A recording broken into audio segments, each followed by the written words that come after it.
does it matter to the market? Surely, whatever happened, Germany's Europe strategy wouldn't have changed much, right? No, I think you're quite right.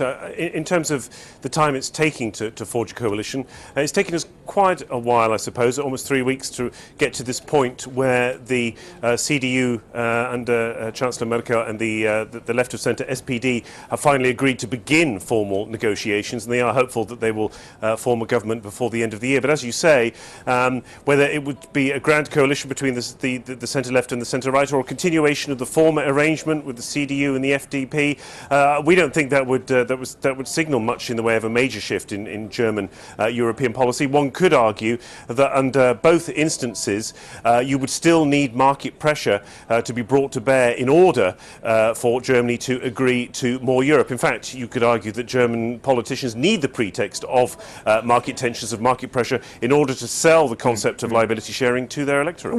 Can you imagine them agreeing to the principle of more Europe? I mean, what would be the catalyst for that?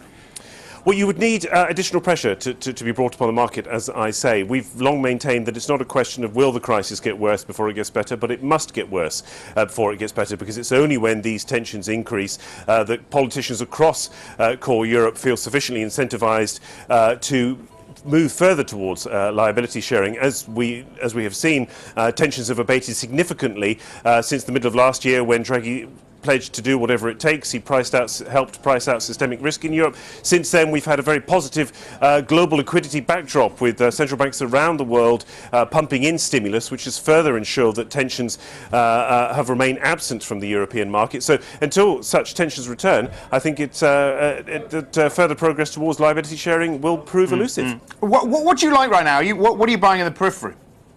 Well, we have one trade on currently on our books, which is long 10-year Spain versus France. Curiously, it's given up some ground today in the wake of the US temporary extension of the debt ceiling and government funding.